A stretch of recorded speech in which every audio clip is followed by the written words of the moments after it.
Mesdames et messieurs, bonsoir, il est 20h sur les antennes de la télé Futur Média. Léa, bonsoir. Bonsoir chère Tidiane, bonsoir également à vous chers téléspectateurs. Voici les titres de cette édition. Les forces armées célébrées ce mardi partout au Sénégal. Le président Macky Sall veut une formation des forces spéciales et un système de renseignement performant face au terrorisme. Interdiction en vue du port du voile intégral. Le président du Conseil supérieur islamique en phase avec le chef de l'État. Vous entendrez Ahmed Yankam dans ce journal. Grosse saisie de drogue au centre commercial de la gare routière de Petersen. La section de recherche de la gendarmerie a mis la main sur plus d'1 tonne de résine et cannabis. L'État a invité à presser le pas pour la relance de la société des chemins de fer. En symposium à Thiès, les cheminots indexent la privatisation comme étant à l'origine de la crise du secteur au Sénégal. Voilà le sommaire de ce journal. Tout de suite, le développement.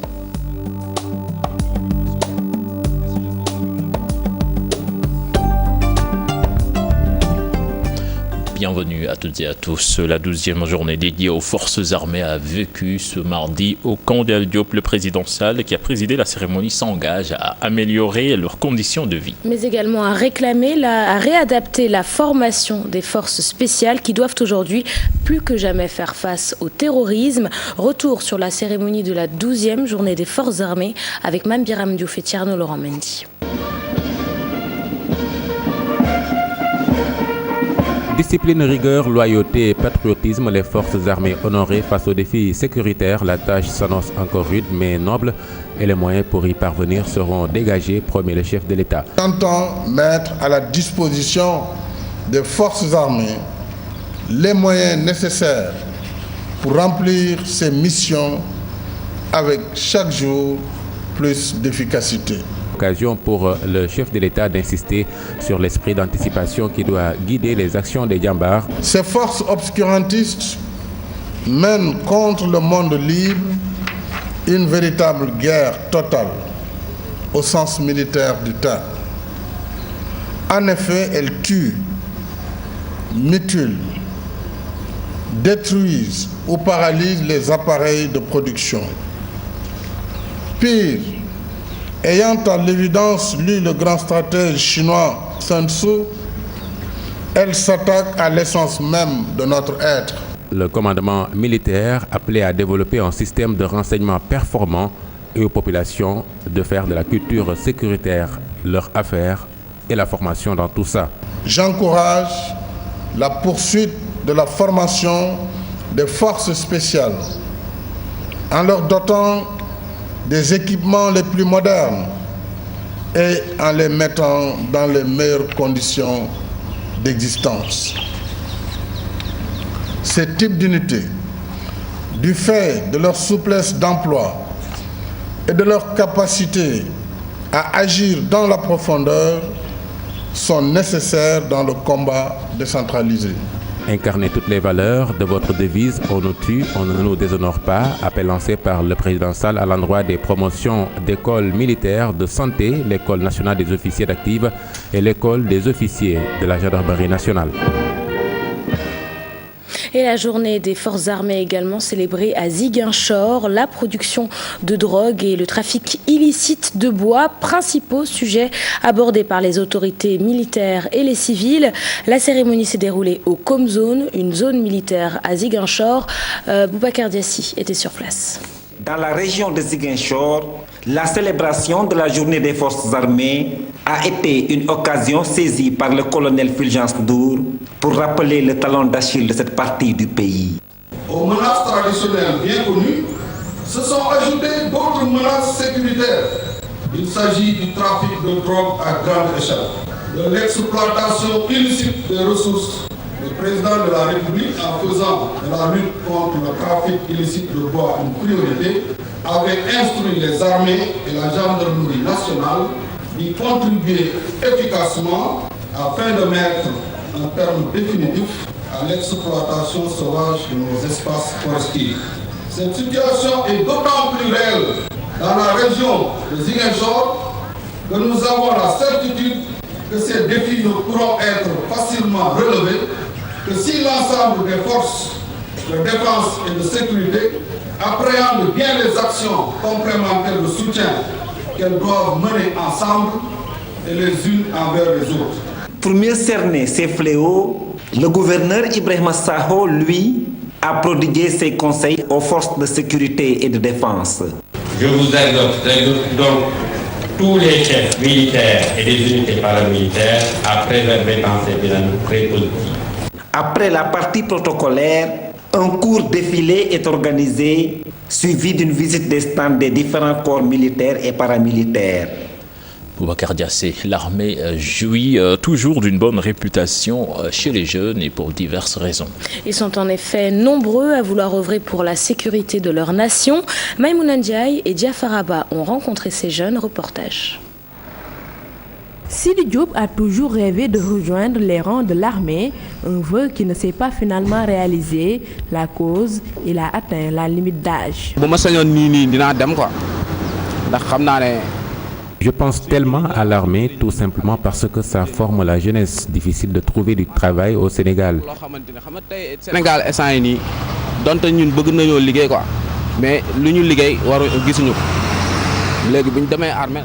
Et l'armée est une solution pour sortir du chômage. À défaut d'intégrer ce corps militaire, je fais de petits métiers, mais j'ai toujours rêvé de porter la tenue.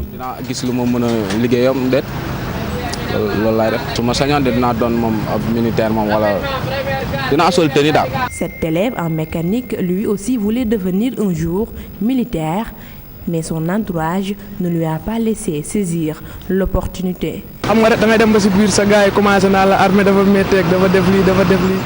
Moi, en ce qui me concerne, j'ai été dissuadé par des amis. Ils m'ont très vite averti, me disant que la formation est pénible.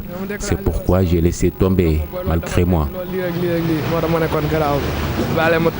Regret et désespoir, des sentiments qui animent ce libéré après 2 ans de formation.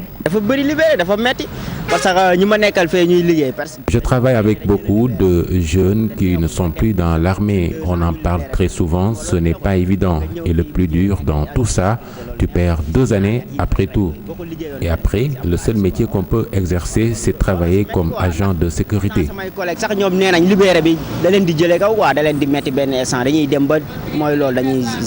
Comme pour dire que l'armée intéresse toujours les jeunes, l'insécurité, le chômage, le terrorisme, entre autres défis que nos interlocuteurs ont toujours voulu relever.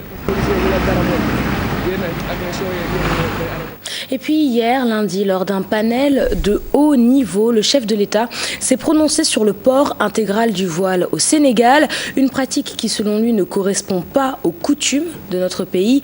Ahmed Ilian Thiam est du même avis. Le président du Conseil supérieur islamique préconise son interdiction pure et simple. Je vous propose de l'écouter.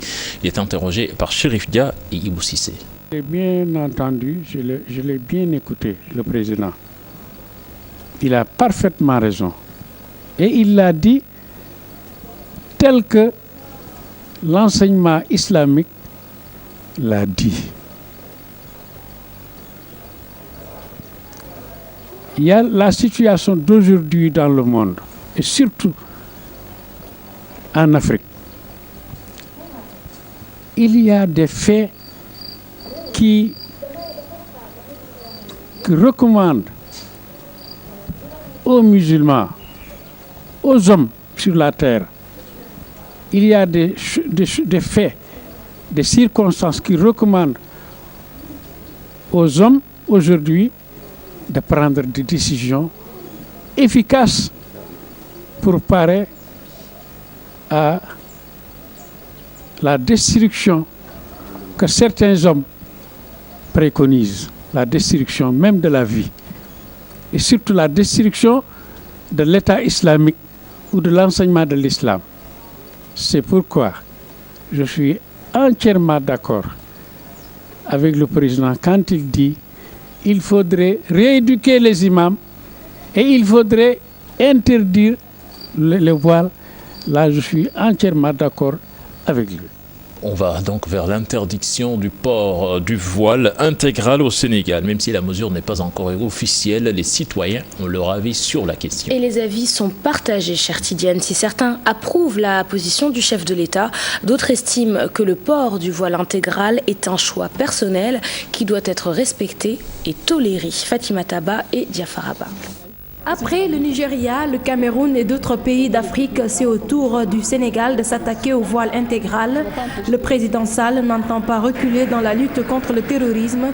Ici, à l'université Cheikh Anta Diop de Dakar, difficile de trouver un interlocuteur par rapport à ce sujet.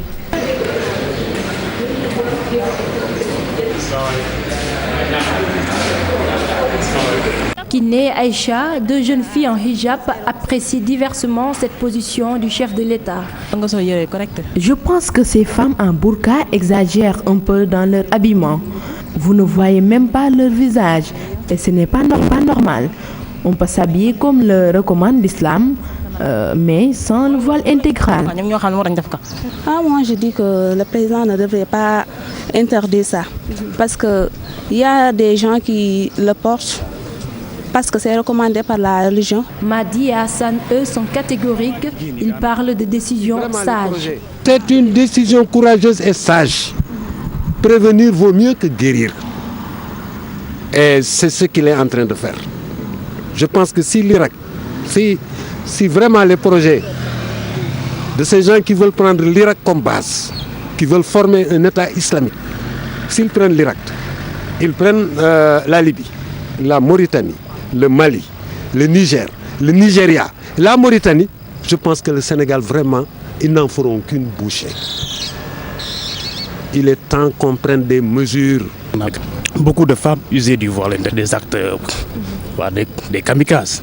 Donc je suis tout à fait d'accord avec le président Macky pour interdire cela. Des femmes en burqa sont à l'origine de plusieurs attentats dans les pays touchés par le terrorisme. Le Sénégal décidé à prendre ses devants. Et puis mise en garde du président Macky Sall à l'intention des politiques qui voudraient se prononcer sur l'arrestation récente d'imams soupçonnés de faire l'apologie du terrorisme, un avertissement que certains minimisent. Mamadou Diop de Croix du Front patriotique pour la défense de la République s'est dit déçu. Le leader d'Andé Diouf déclare ne pas être intimidé. Il a rencontré nos reporters Adi Atala et Mohamed Dia.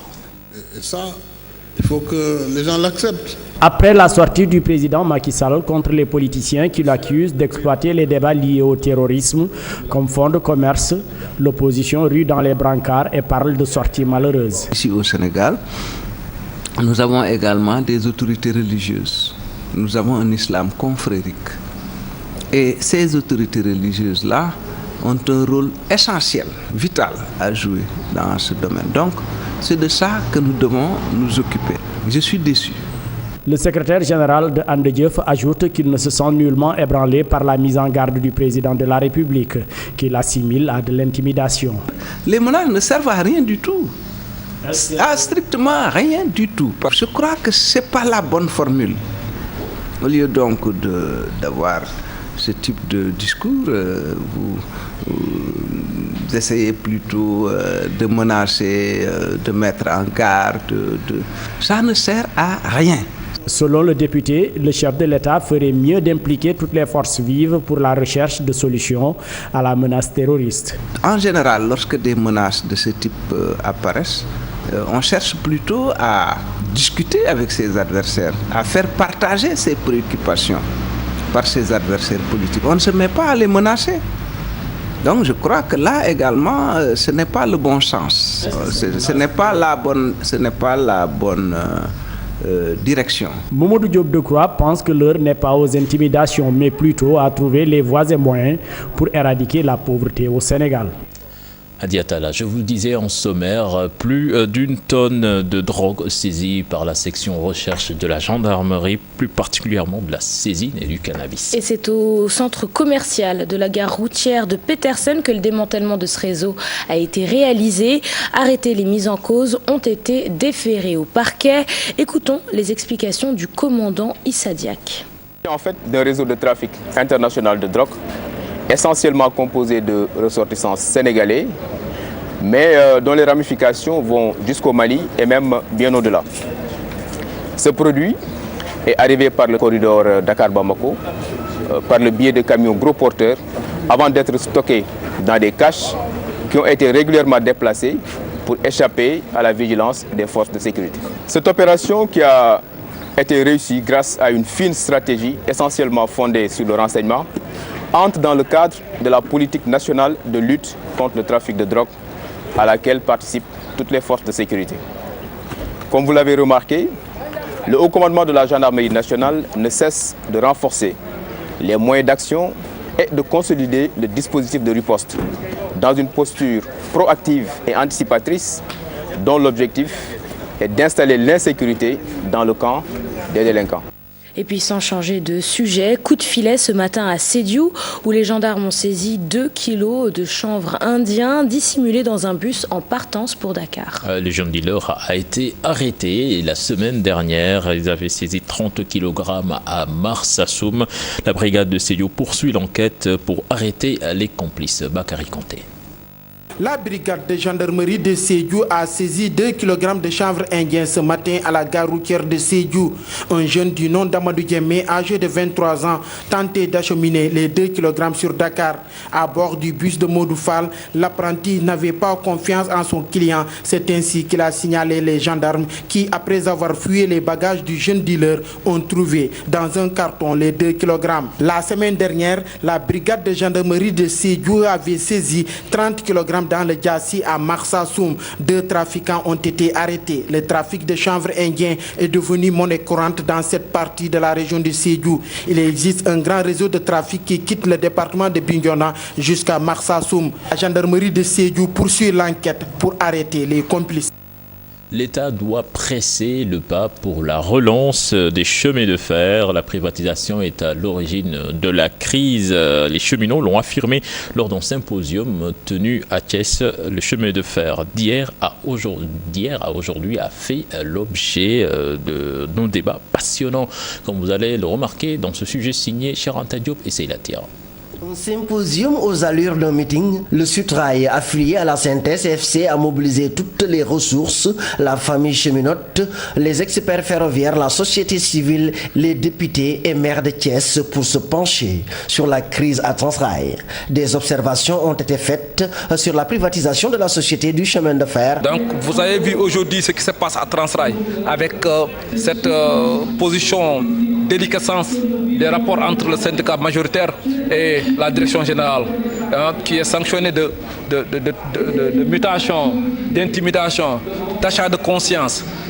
Donc moi je pense que si le président de la République ne fait pas vite pour exécuter son forcé par rapport à la reprise de Transrail, il risque d'avoir un climat délétère à Transrail. La relance du chemin de fer, c'est ce que veulent les travailleurs de Transrail et les syndicalistes. Ce qu'on vient d'entendre exprime clairement que c'est une forte demande sociale. Je dirais donc au président Macky Sall de régler la demande pressante de la relance des chemins de fer. Nous saluons les décisions courageuses qu'il a eu à prendre. Mais il nous a également promis la relance des chemins de fer, la relance de Transrail pour qu'enfin le Sénégal et le Mali bénéficient d'un chemin de fer moderne, d'un chemin de fer qui a eu à jouer un rôle extrêmement important dans notre histoire et dans notre vie. Pour la relance du chemin de fer, l'attente est longue. Selon les cheminots, il appartient à l'État de presser le pas pour que le train siffle encore dans la capitale du rail. Nous parlons agriculture à présent. La production de niébé à Louga a sensiblement augmenté. Elle passe de 400 kg à l'hectare à 8000. C'est le constat du programme d'appui à la filière agricole Extension qui a financé et encadré 20 projets agricoles dans la région de Louga. Retour sur cette visite aux producteurs de la zone avec notre correspondant Tierno Fall. Avec l'extension du programme d'appui à la filière agricole dans la région de Louga, cette année, en ce qui concerne la culture du niébé, les rendements ont connu une augmentation considérable. Nous avons vu que, après les résultats aujourd'hui avec la DERDER, c'est sûr que nous tournerons vers au moins 800 à 900 kg de niébé à l'hectare. Ce qui montre que sur des situations de référence qui tournaient pratiquement autour de 300 à 400 kg moins à l'hectare. C'est-à-dire que grâce à l'accompagnement, grâce également aux intrants de qualité, mais le suivi également rapproché, nous avons pu avoir faire ce bond. Ces résultats ont été obtenus grâce à l'accompagnement du PAFA qui a financé une vingtaine de projets de niébé dans la région. Parce que société jigéen yi sax société bari wuñu won ni ñuy béy kenn moo doon béy mais lii ñi leen groupé ni ñu ànd dem béy am rendement bu toll ni daaw ñu ko am te dañuy gën a bëgg mu gën jëm kanam parce que am nañ matériel yi ñu leen jox te dana leen promettre pour ñu mën a gën a béy. Pour aider ces paysans dans la commercialisation, le projet a également signé avec eux des contrats qui vont leur permettre de vendre leur production sans difficulté. Les femmes que vous avez vues, dans les 20 sous-projets, nous avons déjà signé les contrats de commercialisation. Et même chose sur des marges aujourd'hui, qualité de 50 francs par kilogramme. C'est-à-dire que le prix du marché, plus 50 francs aujourd'hui, les producteurs engagés avec le projet puissent avoir également, sur 1 kilo de niébé, vous pouvez avoir le prix du marché, d'abord de référence, plus marge qualité de 50 francs. Le PAFA, qui a débuté dans les régions de Kaolack, Fatick, Kaffrine et Diourbel, a été élargi dans la région de Louga depuis l'année dernière. Son objectif est d'encadrer les populations dans l'agriculture et l'élevage des petits ruminants. Et un mot d'économie, cher Tidiane, le Sénégal pourrait bénéficier d'un deuxième financement du Millennium Challenge Account, un programme de financement américain. Cela se fera sous certaines conditions, parmi lesquelles la finition de la route du sud reliant Kolda à Ziguinchor. Écoutons à ce propos les explications du directeur du projet de réhabilitation des routes au MCA. Il est interrogé par Boubacar Diassi.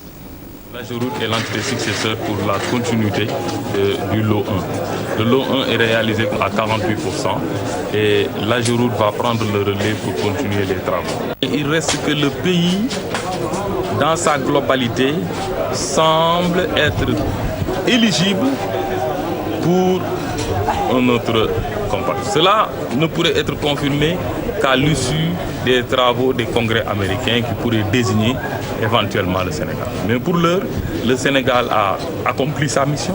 Le Sénégal a maintenu toutes les dispositions et dispositifs qui avaient fait que le pays avait été éligible. Nous avons bon espoir, nous avons appelé de nos voeux la réalisation d'un deuxième compact.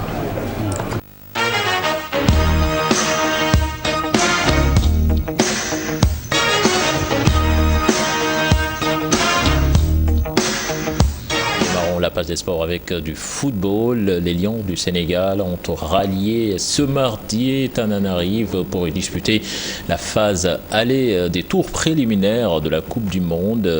Les Lions du Sénégal donc qui vont rencontrer Madagascar. Mohamed Diamé, le milieu de terrain, l'ancien capitaine, effectue son retour dans la tanière. Il dit garder le moral et se fixe des objectifs. Je vous propose de l'écouter. Il est interrogé par nos envoyés spéciaux Abdoulaye Der et Hamza Diallo. Moment difficile, cette blessure qui m'a longtemps éloigné des terrains et aujourd'hui, comme on dit, voilà, j'essaie de revenir encore plus fort. Mentalement, j'ai encore gagné mentalement et je suis déterminé pour faire mon travail du mieux possible. Donc pour l'instant, toutes les choses sont positives, j'espère que ça va continuer.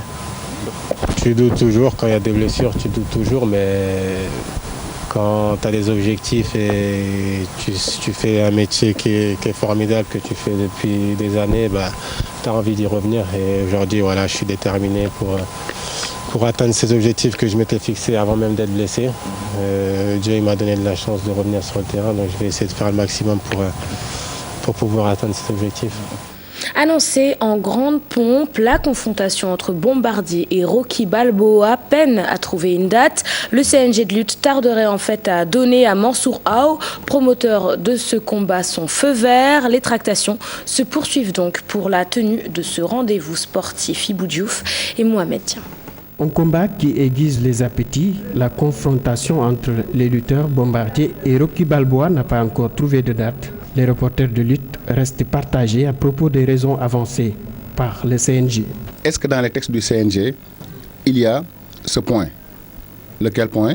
Est-ce qu'on dit que tout lutteur qui n'a pas fait ses profits au Sénégal ne doit pas affronter nos champions? Moi, en tout cas, je ne l'ai pas vu sur les textes du CNG. L'erreur incombe pour le moment au CNG parce qu'ils ont délivré une licence à Rocky Balboa. Donc Rocky Balboa peut affronter n'importe qui.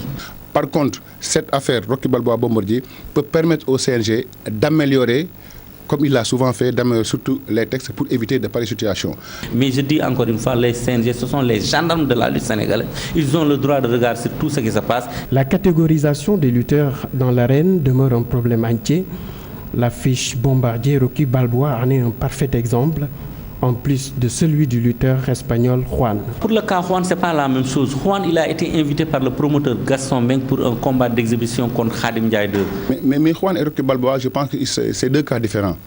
Juan, il a fait ici ses premières armes. Il a lutté ici en petit combat, combat préliminaire, petit, ainsi jusqu'au grand combat. Entre les deux lutteurs, le promoteur et le CNG, les positions sont multiples.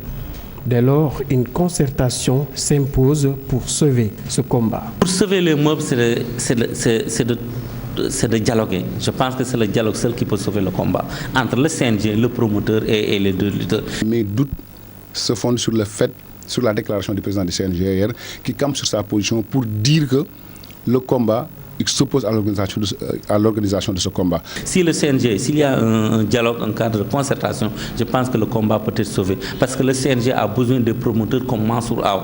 Mansour Aw, le promoteur du choc Bombardier Rocky Balboa, tient toujours à son combat.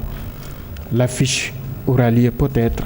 La note risque d'être salée, car Mansour Aw a déjà dépensé des millions pour cet événement. Alors, merci Ibrahima Diouf, merci à toi également Léa.